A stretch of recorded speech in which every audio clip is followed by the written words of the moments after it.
O ano era 1974.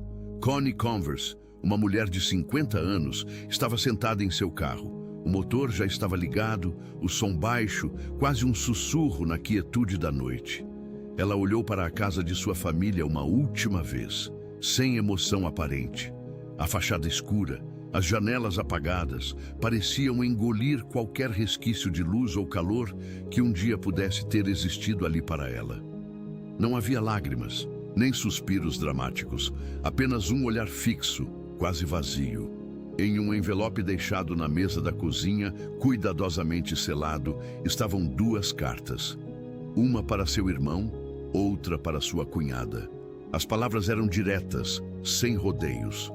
Ela estava partindo, ia recomeçar sua vida em outro lugar. Se é para ser, escreveu, que seja.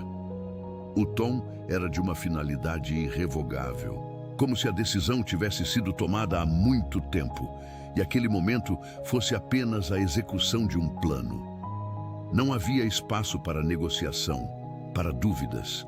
Era um adeus sem ponto de retorno. As mãos de Connie estavam firmes no volante, apertando-o com uma força que revelava uma decisão fria e calculada. Não havia arrependimento em seus gestos, apenas a certeza de um caminho escolhido. Seus dedos, outrora ágeis sobre as teclas de um piano ou as cordas de um violão, agora seguravam o destino de sua própria vida com uma determinação inabalável. Aquela era a sua fuga, a sua libertação. A estrada à frente parecia ser o único juiz de seu destino, o único caminho possível. O carro arrancou, as rodas girando suavemente no asfalto. Os faróis cortaram a escuridão da noite por um momento, antes de o veículo desaparecer completamente na curva da estrada. Deixou para trás apenas o eco de sua ausência. Um silêncio pesado que se estendeu pela casa adormecida, e as perguntas sem respostas que um dia assombrariam aqueles que a amavam. O que a levou a essa decisão? Para onde ela foi? Ninguém sabia. Connie Converse simplesmente se foi. Antes de continuarmos, inscreva-se no canal e diga-nos onde você está assistindo nos comentários. Essa partida, tão abrupta e definitiva, foi o ponto culminante de anos de frustrações e desilusões. A vida de Connie não tinha sido fácil, especialmente para uma mulher com suas paixões e talentos na década de 1950. Ela havia sonhado com a música, com a arte, com uma vida que a permitisse expressar sua alma. Mas a realidade se mostrou mais dura, mais implacável. Nova York, a cidade dos sonhos, havia se tornado o palco de sua invisibilidade, de sua luta silenciosa. Connie chegou a Nova York nos anos 50, uma jovem cheia de esperança e melodias na cabeça. Com a vivacidade de quem acredita no poder de sua arte, ela se instalou em Greenwich Village, o epicentro da cultura boêmia da época. Seu apartamento era pequeno, mas aconchegante, um refúgio onde suas composições ganhavam vida. As letras eram introspectivas, as melodias cativantes, mas de uma forma que desafiava o comercial. Ela tocava em pequenos bares para um público disperso e para amigos que a ouviam com admiração, mas sem o poder de abrir as portas que ela tanto desejava. Sua rotina era simples, quase monástica. Dias dedicados à composição, noites a performances modestas. A vida dela era a música, a busca por um reconhecimento que nunca veio. As tensões se acumulavam, pequenas decepções que, somadas, formavam uma montanha de frustração. Ela se apresentava com a alma aberta, mas muitas vezes era ignorada, desvalorizada. As tentativas com gravadoras resultavam em portas fechadas, em cartas de rejeição que se acumulavam como testemunhas silenciosas de seus sonhos não realizados. Amigos e familiares, com as melhores das intenções, mas com a pior das sensibilidades, faziam comentários velados sobre sua falta de sucesso, sua escolha de vida pouco convencional para uma mulher da época. Cada crítica, cada porta fechada, era uma rachadura em sua alma. A solidão de Connie crescia. Ela se isolava cada vez mais.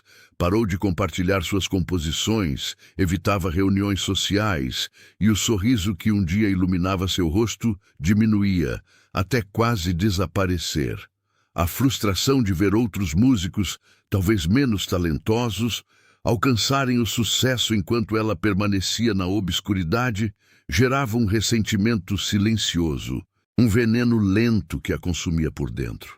Aos poucos, a esperança cedia lugar à resignação, e o brilho em seus olhos se apagava, dando lugar a uma melancolia profunda. Essa partida, tão abrupta e definitiva, foi o ponto culminante de anos de frustrações e desilusões. A vida de Connie não tinha sido fácil, especialmente para uma mulher com suas paixões e talentos na década de 1950. Ela havia sonhado com a música, com a arte, com uma vida que a permitisse expressar sua alma. Mas a realidade se mostrou mais dura, mais implacável. Nova York, a cidade dos sonhos, havia se tornado o palco de sua invisibilidade, de sua luta silenciosa. Connie chegou a Nova York nos anos 50, uma jovem cheia de esperança e melodias na cabeça. Com a vivacidade de quem acredita no poder de sua arte, ela se instalou em Greenwich Village, o epicentro da cultura boêmia da época. Seu apartamento era pequeno, mas aconchegante, um refúgio onde suas composições ganhavam vida. As letras eram introspectivas, as melodias cativantes, mas de uma forma que desafiava o comercial.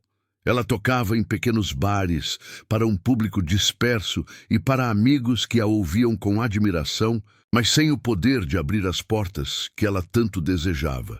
Sua rotina era simples, quase monástica. Dias dedicados à composição, noites a performances modestas. A vida dela era a música, a busca por um reconhecimento que nunca veio. As tensões se acumulavam, pequenas decepções que, somadas, formavam uma montanha de frustração. Ela se apresentava com a alma aberta, mas muitas vezes era ignorada, desvalorizada. As tentativas com gravadoras resultavam em portas fechadas, em cartas de rejeição que se acumulavam como testemunhas silenciosas de seus sonhos não realizados. Amigos e familiares, com as melhores das intenções, mas com a pior das sensibilidades, faziam comentários velados sobre sua falta de sucesso, sua escolha de vida pouco convencional para uma mulher da época. Cada crítica, cada porta fechada, era uma rachadura em sua alma. A solidão de Connie crescia, ela se isolava cada vez mais. Parou de compartilhar suas composições, evitava reuniões sociais, e o sorriso que um dia iluminava seu rosto diminuía, até quase desaparecer. A frustração de ver outros músicos, talvez menos talentosos, alcançarem o sucesso enquanto ela permanecia na obscuridade, gerava um ressentimento silencioso, um veneno lento que a consumia por dentro. Aos poucos, a esperança cedia lugar à resignação, e o brilho em seus olhos se apagava, dando lugar a uma melancolia profunda. Ela se lembrava de uma noite em particular, no Gaslight Café, onde um produtor musical havia prometido ouvi-la com atenção. Connie passou semanas preparando um repertório especial, ensaiando até a exaustão. Subiu ao palco com o coração batendo forte, a voz tremendo um pouco no início, mas logo ganhando confiança. As palavras de suas músicas, tão pessoais e verdadeiras, pareciam flutuar no ar. No final, o produtor se levantou, deu um sorriso educado e disse: "É interessante, Connie, mas não é o que estamos procurando agora. Não houve uma crítica contundente, apenas a frieza da indiferença. Era como se sua arte e sua alma não tivessem peso algum." Outra vez, sua cunhada, em uma visita, havia comentado: "Connie, você não acha que já está na hora de arrumar um emprego de verdade? A música é um hobby bonito, mas não paga as contas." Connie tentou explicar a paixão, o propósito, mas as palavras pareciam se perder no ar. A compreensão era um luxo que poucos estavam dispostos a oferecer. Seu irmão, embora mais compreensivo, também expressava uma preocupação velada, sugerindo que talvez ela devesse se adaptar um pouco mais ao que o público queria. Esses pequenos golpes, somados à constante luta financeira e à falta de reconhecimento, foram erodindo sua resiliência. Connie começou a escrever menos, a tocar menos. A guitarra, antes uma extensão de seu corpo, parecia pesada demais para ser segurada. As canções que surgiam eram ainda mais melancólicas, cheias de uma tristeza que ela não conseguia mais esconder. Ela via outros artistas, com músicas mais simples, mais comerciais, ganhando contratos, aparecendo na televisão. A injustiça parecia gritante e ela se sentia cada vez mais um peixe fora d'água, nadando contra uma correnteza invisível. Aos 50 anos, a Connie, que partiu em 1974, não era mais a jovem cheia de esperança dos anos 50. As rachaduras emocionais tinham se transformado em abismos e a resignação havia se tornado uma companheira constante. A esperança de um dia ser ouvida, de ter sua música valorizada, havia se esvaído por completo. A cidade que um dia a acolheu com promessas, agora a sufocava com a indiferença. A decisão de partir não foi um ato de desespero, mas de exaustão. Uma busca por um novo começo, longe de tudo que a havia desiludido. Ela precisava de um lugar onde pudesse, talvez, encontrar a paz que Nova York nunca lhe deu. Um lugar onde sua música, mesmo que apenas para si mesma, pudesse respirar. Aos 50 anos, a Connie, que partiu em 1974, não era mais a jovem cheia de esperança dos anos 50. As rachaduras emocionais tinham se transformado em abismos e a resignação havia se tornado uma companheira constante. A esperança de um dia ser ouvida, de ter sua música valorizada, havia se esvaído por completo. A cidade que um dia a acolheu com promessas, agora a sufocava com a indiferença. A decisão de partir não foi um ato de desespero, mas de exaustão. Uma busca por um novo começo, longe de tudo que a havia desiludido. Ela precisava de um lugar onde pudesse, talvez, encontrar a paz que Nova York nunca lhe deu. Um lugar onde sua música, mesmo que apenas para si mesma, pudesse respirar. Nos anos 70, após décadas de tentativas frustradas e o peso do envelhecimento sem o reconhecimento desejado, Connie atingira seu limite. Ela percebeu que a vida que sonhara nunca se concretizaria em Nova York. A decisão de partir não era impulsiva, mas o resultado de anos de desilusão e a busca por uma paz interior que a cidade não podia mais oferecer. A descoberta de que sua música, apesar de bela e profunda, não se encaixava nas tendências comerciais da época foi o golpe final. Ela havia lutado, se dedicado, acreditado, mas a indústria e o público pareciam não ter espaço para sua arte. Connie desapareceu sem deixar rastros. Seu carro, um Volkswagen Beetle azul, foi encontrado meses depois em uma área remota da Califórnia, abandonado. Mas dela, nem sinal. Nenhuma pista, nenhum corpo, apenas o mistério de seu destino. Sua partida para ela era a sua forma de vencer, de se libertar das expectativas e do fracasso percebido. Ela escolheu desaparecer para recomeçar uma vida, longe das pressões e da invisibilidade que a consumiam.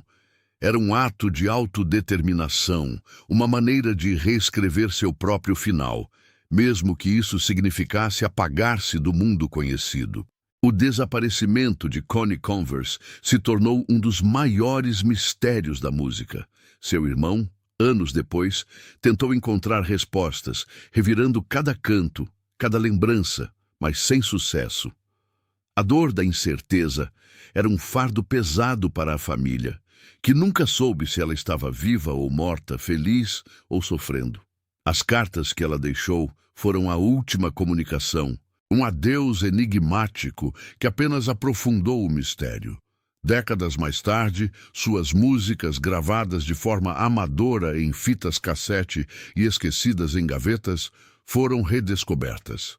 Pequenos selos independentes começaram a lançá-las, e para a surpresa de muitos, elas finalmente encontraram um público.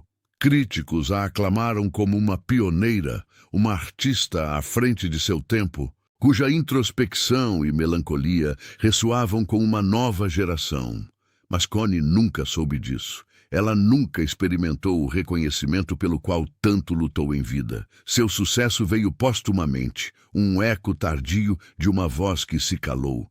É um desfecho que ressalta a efemeridade do sucesso, a dor do anonimato e a busca desesperada por um novo começo, mesmo que isso significasse se apagar do mundo conhecido.